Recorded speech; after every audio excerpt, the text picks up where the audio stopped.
2024 के चुनाव के लिए भ्रष्टाचार बहुत बड़ा मुद्दा होने वाला है और इसका नैरेटिव जो है प्रधानमंत्री नरेंद्र मोदी ने सेट कर दिया है, जिस पर आज बिहार के मुख्यमंत्री नीतीश कुमार ने जवाब दिया है कि भ्रष्टाचारी को हम नहीं बचाते। इस पर हम बात करने के लिए मौजूद हैं केंद्र के पूर्व केंद्रीय मंत्री रविशंकर प्रसाद जी। रवि जी, भ्रष्टाचार बहुत बड़ा मुद्दा होने वाला है देश के चुनाव के लिए 2024 में। प्रधानमंत्री जी ने सेट कर दिया नैरेटिव। नीतीश कुमार जी बोल रहे हैं कि भ्रष्टाचारी को हम नहीं बचाते हैं। देखिए, 15 अगस्त को ही मोदी जी ने सेट किया था, मालूम है आपको, परिवारवाद और भ्रष्टाचारवाद। नीतीश बाबू कुछ टिप्पणी हमने सुनी है, आपके चैनल पर भी देखी है।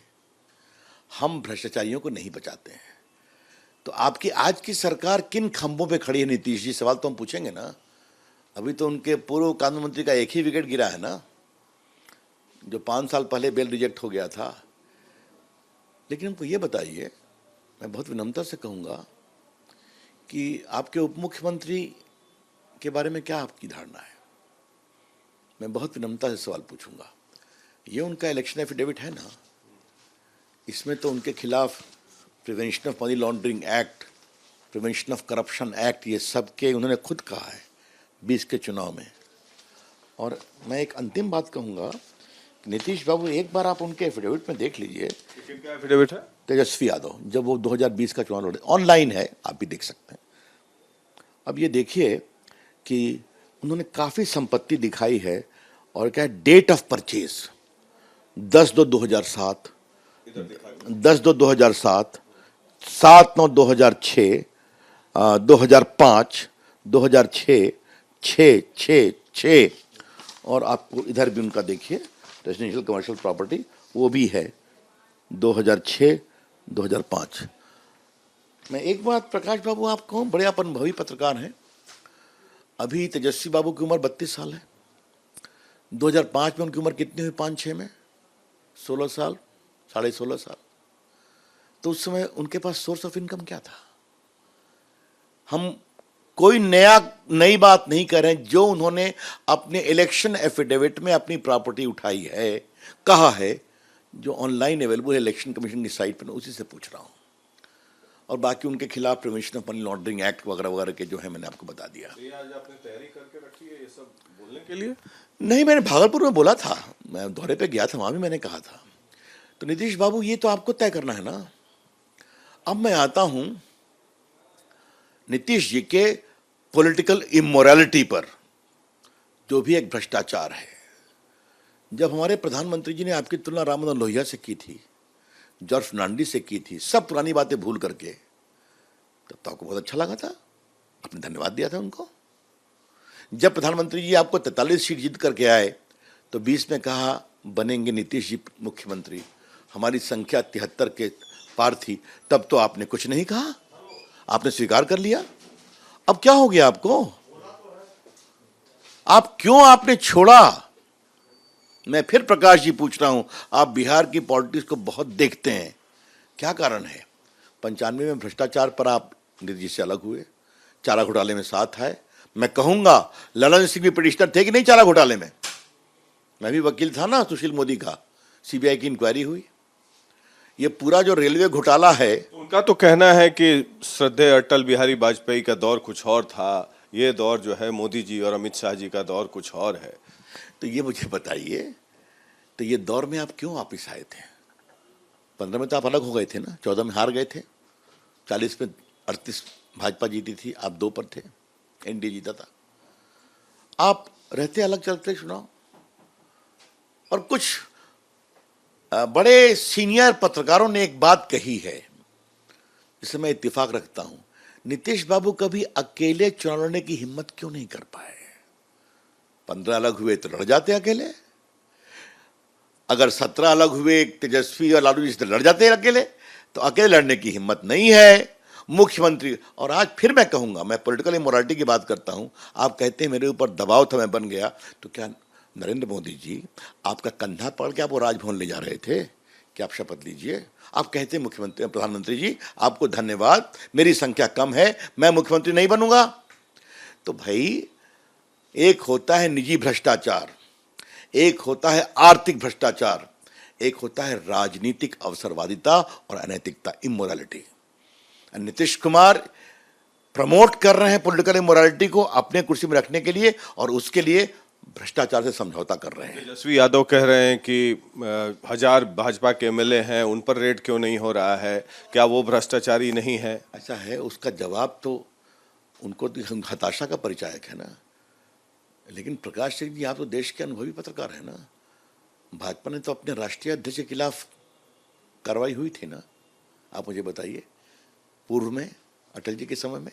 छोड़िए, लोग बोलते हैं तो पूरे बोलते हैं। देश में क्या भ्रष्टाचार एक मुद्दा रहेगा? क्योंकि अब तो नैरेटिव ये सेट हो गया, भ्रष्टाचार और परिवारवाद। तो नीतीश कुमार ने बयान दिया, इसके अलावा अभी केसीआर आए थे नीतीश जी से मिलने। तो क्या आपको लगता है कि जितनी रीजनल पार्टीज होंगी वो सारे एकत्रित हो जाएंगे और एक चेहरा हो जाएगा कोई?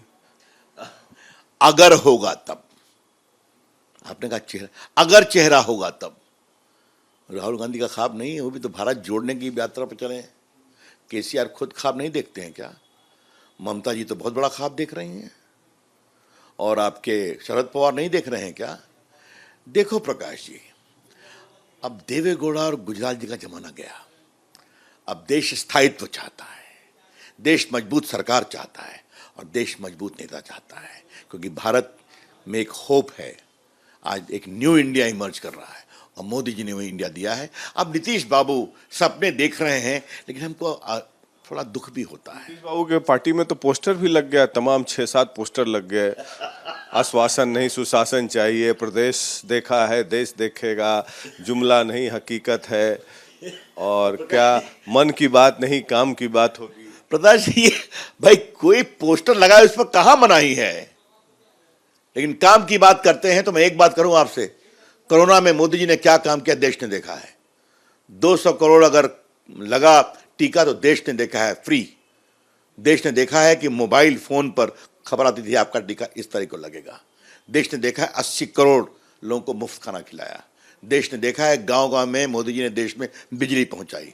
देश ने देखा देश की सुरक्षा पर मोदी जी कितने हिम्मत से काम करते हैं, और आज विक्रांत देश ने बनाया है। हम लोग उस दिन पत्रकार सम्मेलन में केसीआर से सवाल पूछ रहे थे कि आपका उम्मीदवार कौन होगा। मैंने पूछा था कि आपका उम्मीदवार कौन होगा, विथ और विदाउट कांग्रेस पार्टी। तो उन्होंने कहा हम बैठेंगे, और नीतीश जी उठ जा रहे थे बार बार, और केसीआर बोल रहे थे कि बैठिए, वो बोल रहे थे कि हम बैठेंगे। हमने ये सब देखा है, आपकी आवाज भी सुनिए। तो पहली ही मीटिंग में एक सवाल पर ही उठनी बैठने की कवायद हो रही है, तो आगे क्या क्या होता है देखते जाइए।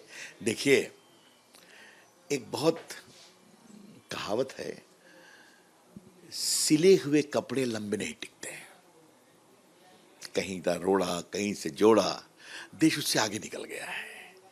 ये देश आशाओं का देश है, अपेक्षाओं का देश है। The digital India, the IT embellishment, the startup India, इसने एक नया भारत बनाया है। सोशल मीडिया, बाकी तो जनता समझती है, सब देखती है। तो नीतीश बाबू अब गए हैं इस मैदान में, तो उनके लिए अगर बड़े बड़े पोस्टर लगे तो मुझे क्या आपत्ति है। लेकिन फिर कहूंगा, प्रधानमंत्री के पद के लिए 24 में कोई वैकेंसी नहीं है। आखिरी सवाल यह है कि अभी जो ये कार्तिकेय सिंह का मुद्दा उठा, कल उनकी जमानत खारिज हो गई। आपने भी बड़े जोर शोर से इस पर हमला किया था दिल्ली से, जब हम लोगों ने स्टोरी चलाया। उनको मैंने अरेस्ट वारंट दिया था जब इंटरव्यू के समय, तो वो चौंक गए थे, और कल उनका खारिज हो गया। अब क्या वो तो फिर से भगोड़े हो गए हैं, एब्सकॉन्डर हैं, वारंट है उनके खिलाफ। तो क्या आप मांग करते हैं हमारे टीवी चैनल के माध्यम से कि उनको अविलंब गिरफ्तार किया जाना चाहिए? बिल्कुल, मैं कल ही कह चुका हूं। पहला विकेट गिरा नीतीश बाबू का, अभी और कई विकेट गिर सकते हैं, लेकिन बिहार की पुलिस को उनको तुरंत गिरफ्तार करना चाहिए। उनका एंटीसिपेटेबल रिजेक्ट हो चुका है। उनको कोर्ट ने 5 साल पहले कहा था सरेंडर करने के लिए, और मुझे खुशी है कि दानापुर के एडिशनल डिस्ट्रिक्ट जज ने इस बात को अपने ऑर्डर में बताया है कि ये हाई कोर्ट का आदेश हमें नहीं बताया गया था। तो court was misled also, he should be arrested फोर्थविथ। Arrest तो कर नहीं रहे, लेकिन अभी तक तो उन पर पुलिस दबिश बनी नहीं कोई। ये सवाल आप मुझसे मत पूछिए, सुशासन बाबू मुख्यमंत्री से पूछिए, मुझसे मत पूछिए। तुरंत उन पर पुलिस टीम गठित करके जल्दी से जल्दी गिरफ्तार करना चाहिए, क्योंकि ऐसे आदमी ने पद और गोपनीयता की शपथ भी ली। बिल्कुल, आपने सही कहा। मैं फिर कह रहा हूं, नीतीश कुमार जी परीक्षा पर है। कि जब उनका बेल रिजेक्ट हो गया, पहले सरेंडर करने का था, तो पुलिस को उनको गिरफ्तार करना चाहिए, कार्रवाई करनी चाहिए। भ्रष्टाचार बहुत बड़ा मुद्दा होने वाला है देश के चुनाव में 2024 में। और रविशंकर प्रसाद जी ने जैसे कहा कि प्रधानमंत्री पद के ढेर सारे उम्मीदवार हैं, नीतीश कुमार, केसीआर, शरद पवार, ममता बनर्जी, अरविंद केजरीवाल। अब देखना यह है कि भ्रष्टाचार के मुद्दे के इर्द गिर्द क्या इन लोगों का नाम आगे आ पाता है या नहीं, या कोई नाम पेश किए बिना ये लोग नरेंद्र मोदी से लड़ने चलेंगे चुनाव में 2024 में। पटना से वीडियो जर्नलिस्ट सूरज के साथ प्रकाश सिंह, आर भारत की।